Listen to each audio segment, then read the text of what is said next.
Hello student, स्वागत है आपका हमारे यूट्यूब चैनल मैथ इंडियंस में। कक्षा 12 गणित में इस समय हम लोग 7वां चैप्टर पढ़ रहे हैं, समाकलन, इंटीग्रेशन। और भाई आज के इस वीडियो में आपको हम पढ़ा रहे हैं एक्सरसाइज 7.6। ये वाली जो एक्सरसाइज है वहां पर हम लोग खंडसा समाकलन का प्रयोग कर रहे हैं, इंटीग्रेशन बाय पार्ट्स का। ठीक है, अभी हमने सवाल नंबर 18 यहाँ पर लिखा हुआ है। अगर आपको भाई पिछले सवाल देखने हैं तो आप हमारी प्लेलिस्ट में से देख सकते हो। बहुत भाई ध्यान दीजिएगा, देखो ये वाले सवाल थोड़ा सा अलग हैं।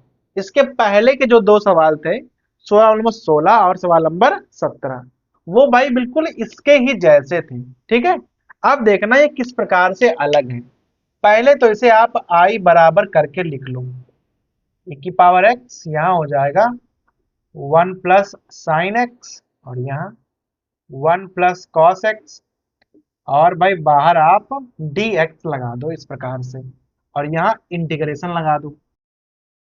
फिर आप क्या करो भाई, साइन और कास को ना दोनों को हल कर दो, ताकि यहाँ पर ना वन वाला सिस्टम गायब हो जाए।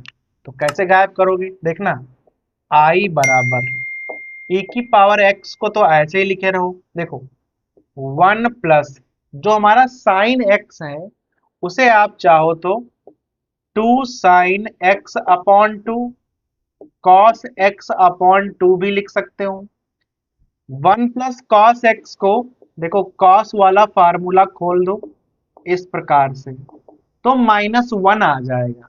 2 cos square x upon 2 -1, bracket close करो और यहां लिख दो आप dx। देखो 1 और 1 यहां कैंसिल हो जाएगा। क्लियर है। फिर यहाँ ऊपर दो पद हैं, दोनों पदों के साथ ये वाला अलग अलग लिख दो। आई बराबर देखना इंटीग्रेशन e की पावर x, पहले एक के साथ लिखोगे तो इस प्रकार से आ जाएगा x अपॉन 2। ठीक है, यहाँ कर दो आप dx, फिर प्लस लगा दो e की पावर x, यहाँ पर क्या है 2 sine x upon 2 cos x upon 2, और अपॉन में तो वही रहेगा 2 कॉस स्क्वायर एक्स अपॉन 2, और यहाँ dx लगा दो। भाई ऊपर दो पद थे, दोनों पदों को हमने e की पावर x के साथ अलग अलग लिख दिया है। और भाई अपॉन में क्या था 2 कॉस स्क्वायर एक्स अपॉन 2, दोनों के नीचे लिख दिया हमने। देखो यहाँ पर तो दो और दो कैंसिल हो जाएंगे, एक बार कॉस भी कैंसिल हो जाएगा। यहाँ पर कुछ भी कैंसिल नहीं होगा, तो यहाँ पर कैसे लिखोगे, ये अपॉन 2 है उसको तो बाहर निकाल दो।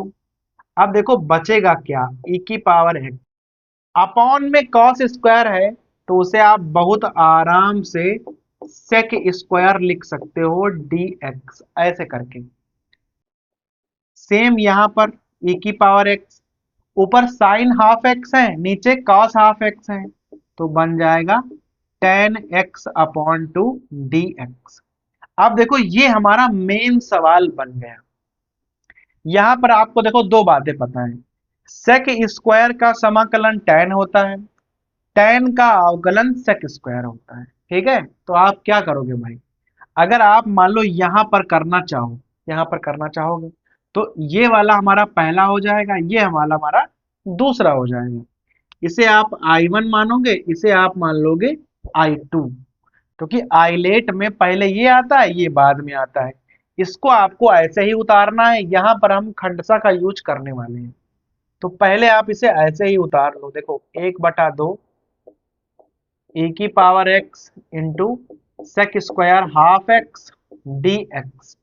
यहाँ पर आप खंडसा का यूज करें, प्लस लगा लो, पहला वाला ऐसे ही उतारना है, तो tan x upon 2 sorry tan, और दूसरे वाले का आप समाकलन कर दो, माइनस ब्रैकेट लगा लो, पहले वाले का अवकलन d अपॉन डी एक्स, तो यहां पर हो जाएगा tan x अपॉन 2, दूसरे वाले का आपको समाकलन करना है, ब्रैकेट लगा के पूरे का समाकलन करना है। क्लियर है यहां तक। I बराबर 1/2, और इसको आपको ऐसे ही उतारना है, क्योंकि भाई ये वाला अभी ना कैंसिल हो जाएगा। e की पावर x का अवकलन करो समाकलन करो कोई फर्क नहीं है, उतना ही आता है। तो लिख दिया हमने। वहां पर आ जाओ, माइनस लगा लो, ऐसे कर लो। tan x अपॉन 2 का अवकलन हो जाएगा sec स्क्वायर x अपॉन 2। फिर x अपॉन 2 का दोबारा करोगे तो हो जाएगा 1 अपॉन 2। e की पावर x का हो जाएगा e की पावर x, और यहाँ dx पहले से लगे हुए हैं। अब देख लो, जो ये चीज पूरी है और जो ये चीज पूरी है, दोनों सेम सेम लिखी हुई हैं, तो भाई दोनों ही कैंसिल हो जाएंगी। और देख लो, आपको सीधा आंसर मिल जाएगा tan x अपॉन 2, और यहाँ प्लस c लगा दो बस। तो ये किस प्रकार के सवाल है, जहां पर भाई आप पहले समाकलन को दो भागों में तोड़ दोगे, फिर आपको एक भाग का खंडसा करना पड़ेगा, और जो दूसरा भाग है उसको ऐसे ही उतारते रहो, और बाद में वो कैंसिल हो जाएगा। जब वो कैंसिल हो जाएगा तो आपको सीधा आंसर मिल जाएगा। तो भाई ये है हमारा सवाल नंबर 18। सवाल नंबर 19 भी एकदम ऐसे ही है। अब भाई सवाल नंबर 19 को देख लो, ये भी एकदम वैसे ही सवाल है। यहाँ पर भी आपको दो भागों में बनाना पड़ेगा, एक भाग का खंडसा करोगे और एक भाग ऐसे ही कैंसिल हो जाएगा।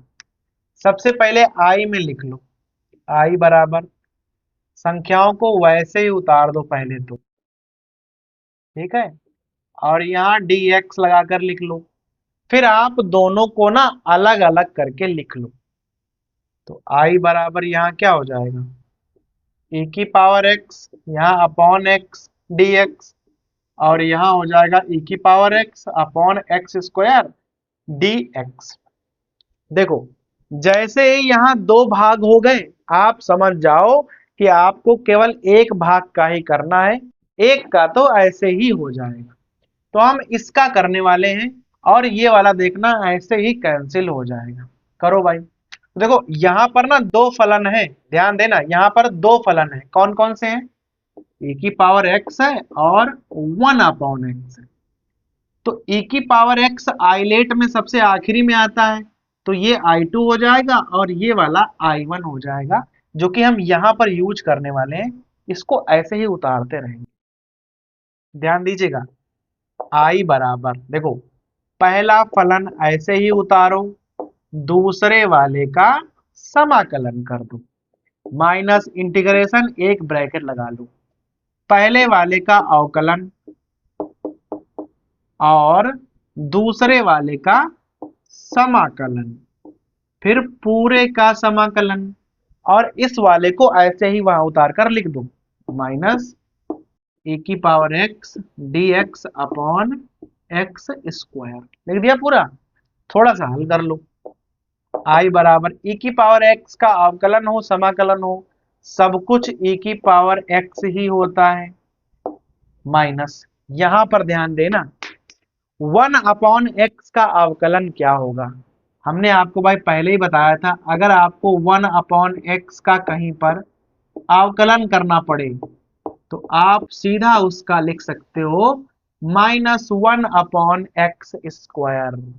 दोनों देखो एक साथ लिखे हुए थे, 1 अपॉन x का अवकलन ये वाला लिखा है, तो 1 अपॉन x का अवकलन क्या हो जाएगा, माइनस है, तो माइनस माइनस यहाँ प्लस हो जाएगा, 1 अपॉन एक्स स्क्वायर, और e की पावर x का e की पावर x ही होगा, ब्रैकेट लगा लो dx, उसको ऐसे ही उतार दो, माइनस e की power x dx upon x square. फिर आपको ये दोनों एक जैसे लगेंगे, चिन्ह अलग अलग हैं, तो भाई कैंसिल हो जाएंगे, और I बराबर सीधे आपका आंसर आ जाएगा ये। तो देखा आपने, दोनों ही सवाल एकदम एक ही जैसे थे, दो अलग अलग हमारे पास चीजें बनेगी, एक का खंडसा करोगे, एक ऐसे ही कैंसिल हो जाएगा। ठीक है, तो ये हो गया हमारा सवाल नंबर 19।